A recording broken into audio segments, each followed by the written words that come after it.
आज हम लोग भारत की सबसे प्राचीन सभ्यता सिंधु घाटी सभ्यता जिसको कहा जाता है उसके बारे में कुछ अध्ययन करेंगे। ये जान लेते हैं सिंधु घाटी सभ्यता की खोज किसने की। सभ्यता की खोज राय बहादुर दयाराम साहनी ने की थी। घाटी सभ्यता कालयुगीन सभ्यता थी। सिंधु घाटी सभ्यता को प्राक-ऐतिहासिक काल में रखा जाता है। सिंधु घाटी सभ्यता यानी सैंधव सभ्यता से प्राप्त स्थलों में 6 को ही बड़े नगर की संज्ञा दी गई है। पहला है मोहनजोदड़ो, दूसरा है हड़प्पा, तीसरा है गनवारीवाला, चौथा है धौलावीरा, पांचवा है राखी गढ़ी और छठा है कालीबंगन। इसमें सिंधु घाटी सभ्यता में लोथल और सुधकोतदा सिंधु सभ्यता के बंदरगाह थे। जुते हुए खेत और नक्काशीदार ईंटों के प्रयोग का साक्ष्य कालीबंगन से हमें प्राप्त हुआ है। हड़प्पा सभ्यता के सर्वाधिक स्थल गुजरात में खोजे गए हैं। मोहनजोदड़ो से प्राप्त एक बृहद स्नानागार बृहद मतलब बड़ा एक प्रमुख स्मारक है। मोहनजोदड़ो से नर्तकी की एक कांस्य मूर्ति भी मिली है। हड़प्पा की मोहरों पर सबसे अधिक एक सिंगी ऋषि का अंकन मिलता है। सिंधु घाटी सभ्यता की लिपि बहुत चित्रात्मक है। यह लिपि दाईं से बाईं ओर लिखी जाती है। सिंधु सभ्यता के लोगों ने नगरों तथा घरों के लिए ग्रिड पद्धति अपनाई थी, जो सिंधु घाटी की मुख्य फसल थी। सैंधववासी मिठास के लिए शहद का प्रयोग करते थे। रंगपुर एवं लोथल से चावल के दाने मिले हैं। ये जो सभी नाम मैंने प्रयुक्त कर रहे हैं ये सब सिंधु घाटी सभ्यता के प्रमुख स्थल हैं। रंगपुर एवं लोथल उसमें धान की खेती का भी प्रमाण मिलता है और चावल के प्रथम साक्ष्य लोथल से ही प्राप्त हुए हैं। तौल की इकाई संभवतः 16 के अनुपात में थी। मेसोपोटामिया के अभिलेखों में वर्णित मेलुहा शब्द का अभिप्राय सिंधु सभ्यता से ही है। सिंधु सभ्यता के लोग धरती को उर्वरता की देवी मानकर उसकी पूजा किया करते थे। वृक्ष पूजा एवं शिव पूजा के प्रचलन के साक्ष्य भी सिंधु घाटी सभ्यता से मिलते हैं। पशुओं में कुंवड़ वाला साढ़ इस सभ्यता के लोगों के लिए विशेष पूजनीय था। पशुओं में कुंवड़ वाला साढ़ सिंधु घाटी सभ्यता के लिए पूजनीय पशु था। सिंधु सभ्यता के लोग काले रंग से डिजाइन किए हुए लाल मिट्टी के बर्तन बनाते थे। आग में पकी हुई मिट्टी के टेराकोटा कहा जाता था। अलेक्जेंडर कनिंघम को इसकी वास्तविक शोधकर्ता माना गया है। आते हैं कुछ स्थलों के बारे में विस्तृत जानकारी इसमें लेते हैं। इसमें प्रमुख स्थल एक है, उसके बारे में जानकारी लेते हैं। हड़प्पा जो है, हड़प्पा की खोज 1921 में हुई थी। हड़प्पा रावी नदी के किनारे यह सभ्यता मिली थी। हड़प्पा की खोज दयाराम साहनी ने की। Dayaram Sahni sir John Marshall के नेतृत्व में खुदाई प्रारंभ की थी।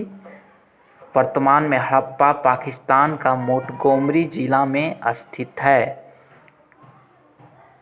मोहनजोदड़ो दूसरा प्रमुख स्थल, इसकी खोज 1922 में हुई। यह सभ्यता सिंधु नदी के किनारे मिली थी। मोहनजोदड़ो की खोज राखलदास बनर्जी ने की थी। मोहनजोदड़ो की खुदाई भी सर जॉन मार्शल के आदेश पर ही हुआ था। वर्तमान में यह स्थान पाकिस्तान के सिंध प्रांत के लारकाना जिले में स्थित है। अब जानते हैं चनहुद्रो के बारे में। इसकी खोज 1931 में हुई थी। यह सभ्यता सिंधु नदी के किनारे पाई गई। यह भी सभ्यता सिंधु नदी के किनारे। और कौन कौन सभ्यता पाई गई है अभी तक? मोहनजोदड़ो भी सिंधु नदी के किनारे पाई गई है। एक सिर्फ हड़प्पा जो है वो रावी नदी के किनारे पाई गई है। चनहुद्रो के उत्खननकर्ता गोपाल मजूमदार और मेके हैं। यह वर्तमान में चनहुद्रो जो जगह है यह वर्तमान में पाकिस्तान के सिंध प्रांत में स्थित है। तीसरा प्रमुख स्थल देखते हैं कालीबंगन। इसकी खोज 1953 में हुई थी। यह सभ्यता घग्गर नदी के किनारे स्थित है। कालीबंगन के उत्खननकर्ता जो थे उनको कहा जाता था बीबी लाल। उनका नाम था बीबी लाल और दूसरे थे बीके थापर। इनकी खोज जो की थी अमलानंद घोष। और वर्तमान में यह स्थान कहाँ है? वर्तमान में यह स्थान राजस्थान का हनुमानगढ़ जिला में स्थित है। अग्निकुंड की जानकारी भी कालीबंगन से ही मिलती है और जुते हुए खेत का साक्ष्य भी कालीबंगन से ही हमें प्राप्त होता है। और राजस्थान के बारे में एक एक्सटर्नल पॉइंट जान लेते हैं। बालाथल सभ्यता भी राजस्थान में ही है। चौथा जानते हैं, एक और जगह है प्रमुख कोट दीजी। इसकी जो खोज हुई थी 1953 में हुई थी। यह सभ्यता सिंधु नदी के किनारे स्थित है। देखिए कौन कौन सिंधु नदी के किनारे स्थित है? मोहनजोदड़ो हो गया, चनहुद्रो हो गया और तीसरा हो गया कोट दीजी। यह सभ्यता के उत्खननकर्ता फजल अहमद को माना जाता है। वर्तमान में यह स्थान सिंध प्रांत का खैरपुर स्थान में स्थित है। पांचवा देखते हैं रंगपुर। इसकी खोज 1953 या 54 में भी कहीं कहीं लिखा रहता है में हुआ था। यह सभ्यता मादर नदी के किनारे है। इसके उत्खननकर्ता रंगनाथ राव हैं। वर्तमान में यह काठियावाड़ जिला में स्थित है। चावल के अवशेष लोथल के अलावा यहाँ गुजरात में भी मिले हैं। मतलब काठियावाड़ जिला जो है वो गुजरात में है। ठीक है। छठा जानते हैं रोपड़। बहुत नाम सुने हैं। इसकी खोज भी 1953 से 56 के बीच हुई थी। इसमें जो एग्जाम में क्वेश्चन आते हैं तांबे की कुल्हाड़ी का साक्ष्य कहाँ मिला है? वो रोपड़ से ही मिला है। यह सभ्यता जो है ना सतलज नदी के किनारे स्थित है। इसके उत्खननकर्ता यज्ञदत्त शर्मा हैं। वर्तमान में यह पंजाब भारत का है का रोपड़ जिला में स्थित है। धौल की सभ्यता भी ना पंजाब में ही स्थित है। पंजाब भारत वाला, पाकिस्तान वाला पंजाब नहीं, भारत वाला। ठीक है। सातवां जान लेते हैं लोथल। इसकी खोज हुई थी 1955 एवं 1962 के बीच। मतलब इसका खोज हुआ था 1957 में। कहीं कहीं 1957 में इसका खोज लिखा रहता है। लोथल जो रहता है ना ये सिंधु घाटी सभ्यता का प्रमुख स्थल है और ये भोगवा नदी के किनारे स्थित है। लोथल सिंधु सभ्यता का बंदरगाह और पतन भी था। यह व्यापारिक केंद्र भी इसको कहा जा सकता है। इसके उत्खननकर्ता रंगनाथ राव हैं। वर्तमान में यह गुजरात का अहमदाबाद जिला में अवस्थित है। चावल के प्रमाण भी लोथल में मिले हैं। चावल के प्रमाण और कहाँ मिले हैं? गुजरात के रंगपुर में भी चावल के प्रमाण मिले हैं। अब जान लेते हैं आलमगीरपुर। ये भी एक स्थल है सिंधु घाटी सभ्यता का। इसकी खोज 1958 में हुई थी। यह सभ्यता हिंडन नदी के किनारे स्थित है और वर्तमान में यह संधौली और बड़गांव स्थल जहाँ स्थित है वहाँ ये भी है। तो संधौली और बड़गांव और आलमगीरपुर, तीनों एक ही जगह है, वो है उत्तर प्रदेश। उत्तर प्रदेश का मेरठ जिला में अवस्थित है। यह सबसे पूर्वी स्थल इसको माना जाता है। आते हैं एक और स्थान के बारे में जानकारी लेते हैं, वनमाली। इसकी खोज 1974 में हुई थी। यह सरस्वती नदी के किनारे अवस्थित है। वनमाली जो है सरस्वती नदी के किनारे अवस्थित है। इसके उत्खननकर्ता रविंद्र सिंह बिष्ट हैं। वर्तमान में यह स्थान जो है हरियाणा का हिसार जिला में है। राखी गढ़ी और भगवानपुरा की सभ्यता भी जो है ना हरियाणा में ही है। और वनमाली के बारे में एक और प्रश्न पूछे जाते हैं, मिट्टी के हल का साक्ष्य वनमाली में ही मिला है। ठीक है। और एक स्थल के बारे में जानकारी लेते हैं, धौलावीरा। यह गुजरात के कच्छ जिला में अवस्थित है।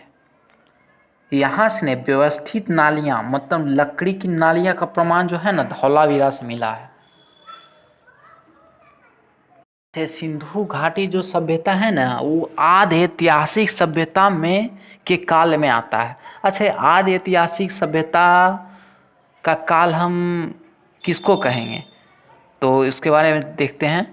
लिखित जानकारी मिली है पर उसे पढ़ा नहीं जा सकता, ऐसी ही सभ्यता को आदि ऐतिहासिक सभ्यता कहते हैं। और सिंधु घाटी सभ्यता भी ऐसी ही सभ्यता है। इसमें लिखित जानकारी मिली है लेकिन उसको पढ़ा नहीं जा सकता। और सिंधु घाटी के सभ्यता के बारे में एक और चीज़ बोला जाता है, ये शांति प्रिय सभ्यता है। यह सभ्यता व्यापार प्रधान है, मतलब व्यापार को ज़्यादा प्राथमिकता इस सभ्यता में दी गई थी। और सिंधु घाटी सभ्यता जो है बहुत बड़ी और अर्थात विस्तृत सभ्यता थी। और एक स्थल के बारे में जानकारी लेते हैं, दाइमाबाद। सिंधु घाटी सभ्यता का एक स्थल है। वर्तमान में यह महाराष्ट्र में है। यह सभ्यता गोदावरी नदी के किनारे स्थित है। फिर और एक बारे में स्थल के बारे में जानकारी लेते हैं, सूतका गेडोर। वर्तमान में यह बलूचिस्तान में है और दाक्स नदी के किनारे स्थित है। सूतका डोर बालाकोट डाबरकोट पाकिस्तान के बलूचिस्तान क्षेत्र में स्थित है। और एक और स्थल के नाम सुनेंगे, मांदा। मांदा ये सिंधु घाटी सभ्यता का ही एक स्थल है, मांदा। वर्तमान में यह जम्मू कश्मीर में स्थित है। यह चिनाब नदी के किनारे अवस्थित है। सिंधु घाटी सभ्यता के जो स्थल खोजे गए हैं ना वो 3 देशों से प्राप्त होते हैं। पहला भारत, दूसरा पाकिस्तान, तीसरा अफगानिस्तान। भारत से जितने स्थल प्राप्त होते हैं उसका हम ले सकते हैं 900 प्लस स्थल भारत से प्राप्त होते हैं। पाकिस्तान क्षेत्र से 500 प्लस, अफगानिस्तान से केवल 2 का नाम, एक का नाम है सोतुगोई और दूसरा का है मुंडी काक। सिंधु घाटी सभ्यता के सर्वाधिक स्थल हमें गुजरात से मिले हैं, ये तो पहले भी मैंने बताया। और सिंधु घाटी के सभ्यता के सबसे उत्तरी स्थल मांदा जो जम्मू कश्मीर में स्थित है, ये भी पूछा जाता है, ध्यान रखिएगा। पूरे सिंधु घाटी सभ्यता से प्राप्त सभी नगरों में सबसे बड़ा नगर मोहनजोदड़ो है। सबसे बड़ा नगर मोहनजोदड़ो है। इसकी खोज राखल दास बनर्जी ने की थी। अगर भारत में सबसे बड़ा स्थल का नाम बोला जाए सिंधु घाटी सभ्यता का, वो तो विश्व का बताया ना। भारत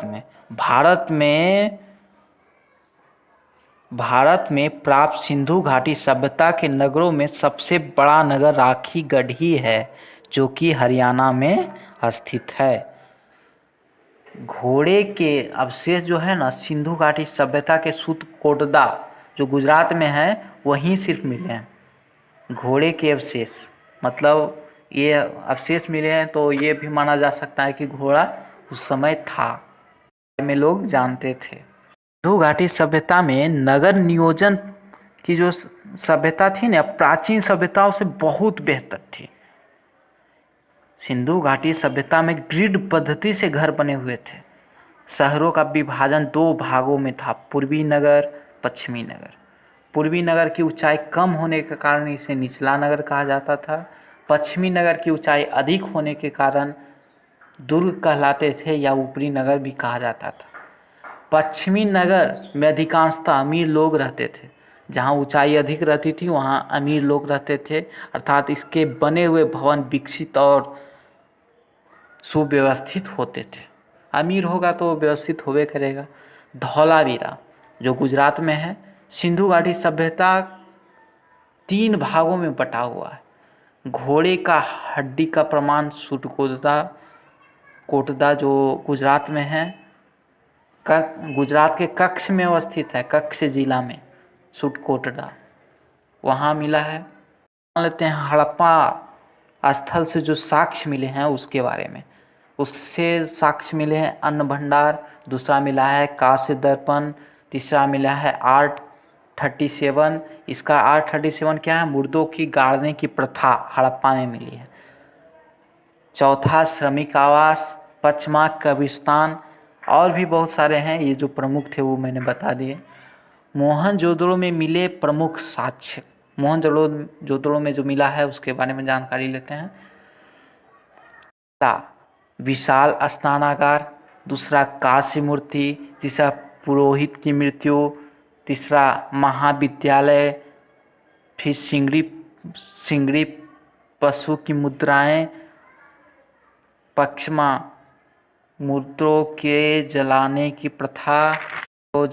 प्रथा, थल से जो साक्ष्य मिले हैं उसके बारे में जानकारी लेते हैं। गोदीवाड़ा, ये पतन कहा जाता है इसको, गोदीवाड़ा को। चावल, हाथी दांत, अग्निकुंड, 3 युगल समाधियों, जहाँ 3 युगल समाधि मतलब होता है जो 2 मुर्दा जो होता था ना एक साथ गाड़ दिया जाता था। घोड़े की मृण मूर्ति मतलब मिट्टी की मूर्ति मिली है। कालीबंगा देखते हैं, ये हनुमानगढ़ राजस्थान में है। यहाँ क्या साक्ष्य मिला है? जुते हुए खेत का साक्ष्य मिला है। काले रंग की चूड़ियाँ मिली है। अग्नि के हवन कुंड मिले हैं। भूकंप के भी साक्ष्य मिले। अब देखते हैं राखी गढ़ी जो घग्गर नदी के किनारे स्थित है, जो वर्तमान में हरियाणा में है। सिंधु घाटी सभ्यता का सबसे बड़ा स्थल राखी गढ़ी था। भारत में सबसे बड़ा स्थल, ऐसे पूरा विश्व में मोहनजोदड़ो था। यहाँ से ताम्र उपकरण हमें प्राप्त हुए हैं। अब चंद हुदरों के बारे में बात करते हैं।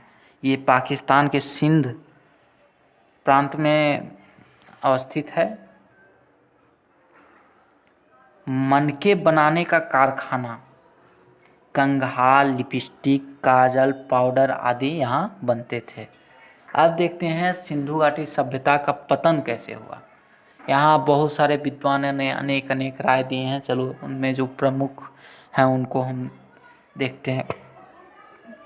मैके और जॉन मार्शल ने बोला था कि सिंधु घाटी सभ्यता का प्रमुख कारण बाढ़ है। इसी को ज़्यादा प्रामाणिक भी माना जाता है। दूसरा, चाइल्ड और व्हीलर ने सिंधु घाटी सभ्यता का पतन का कारण विदेशी आक्रमण इन्होंने माना है।